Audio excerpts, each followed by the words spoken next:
Now, I mustn't forget, by the way, to check what's inside our Advent calendar box today. Everything we find behind the festive door is going into our Santa sack, and it's going to form part of this year's Christmas competition prize. Ooh. Tune in on Monday for details. But we've had what have we had so far? We had bread shoes.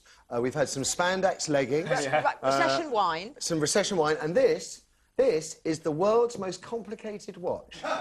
It costs, it's from Japan, it costs just over 130 quid. And Murray, who's our really smart researcher, he's the only person that knows how to make it work. I can't even be bothered to explain, but it's perfect for the nerd in your family. In fact, let's see if the panel can work it out. First of all, Michael Obiora, ladies and gentlemen. Give it a go. See. Here you go. Larry Turner. Good morning. You push some buttons, and in different columns, digits come up, but I couldn't read the digits. I can't even open the front. No, you don't open the front. That is the front. OK. Right, it's a great present. Now then, our special guest this morning is home and away star, Ray Meagher! Yeah! Thank you. Are you going to be all clever and make it work? I don't think so, Matthew. No, I'm still struggling with the concept of mobile phones. Right, anyway, that's for Santa's sack. Now, Ray, he's been playing a Summer Bay Grump Alf Stewart since the soap began way back in 1988. In those 21 years, Alf's been through everything from heart attacks to a brain tumour, not to mention the tragic loss of his wife, Ailsa, and then a return as a ghost. It's a record-breaking career. I'm not kidding. Ray is listed in the Guinness Book of Records as the longest-serving actor in an Aussie soap. How long did you originally sign up for? 6 months. I wouldn't agree to 2 years. I was far too smart for that.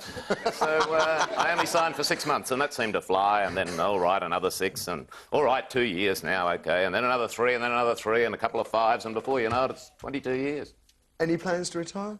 Not yet. No. The current contract has a couple of years to go on it, so at the end of that time, we'll see how we feel. So, what's Alf up to at the moment? Yesterday, he was campaigning on behalf of granddaughter Martha, who's standing in Summer Bay's local election. It's all sex, drugs and rock and roll on that show, isn't it? Oh, I'm on tenterhooks. What's going to happen? Oh, so am I. The So am I. trawlers. Yeah. It's worth saying you can find out more home and away, of course, on 5 here every day, 2:15 and 6:15 in this evening. I've always wanted to know, is there a great rivalry between you guys and the Neighbours guys? Is there... Oh, not really. No? I mean, certainly as far as the older actors are concerned, we all think it's great that they're both successful because it's a lot of work for a lot of actors and crew.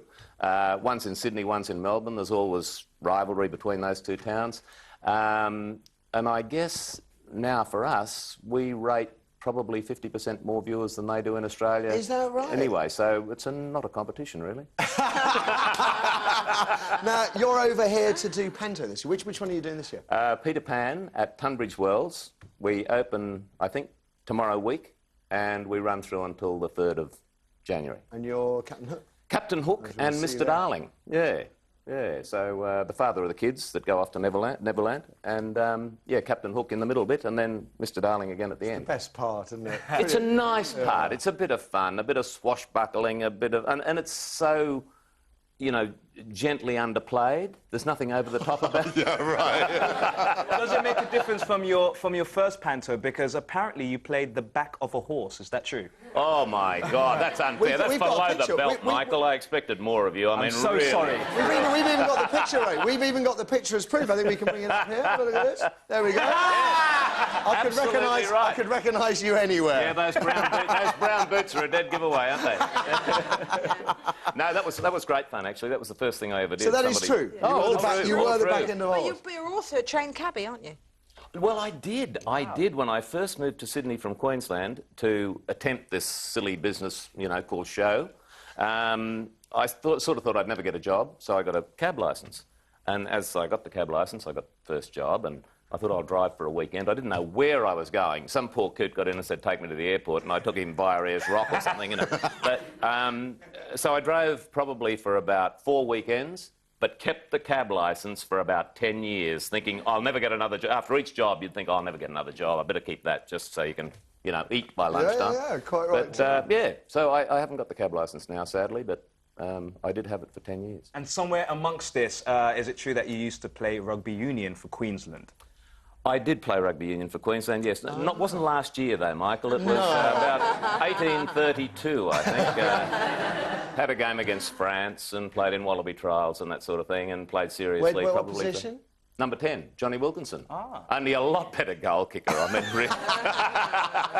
Listen, it's great to have you with us as well. We don't see enough of you guys from home and away over here. Thank you, It's Matthew. lovely. And I know you're a bit of a stalwart here on the Panto season as well, isn't it? Every Christmas you come over. I think this is number 17, yeah. You're welcome. Thank You're you very welcome. much. Unlike all your other countrymen that clutter up our country, taking good English jobs, working in bars, it's a disgrace. Now, let's get down to business. Here's what's happening on today's show.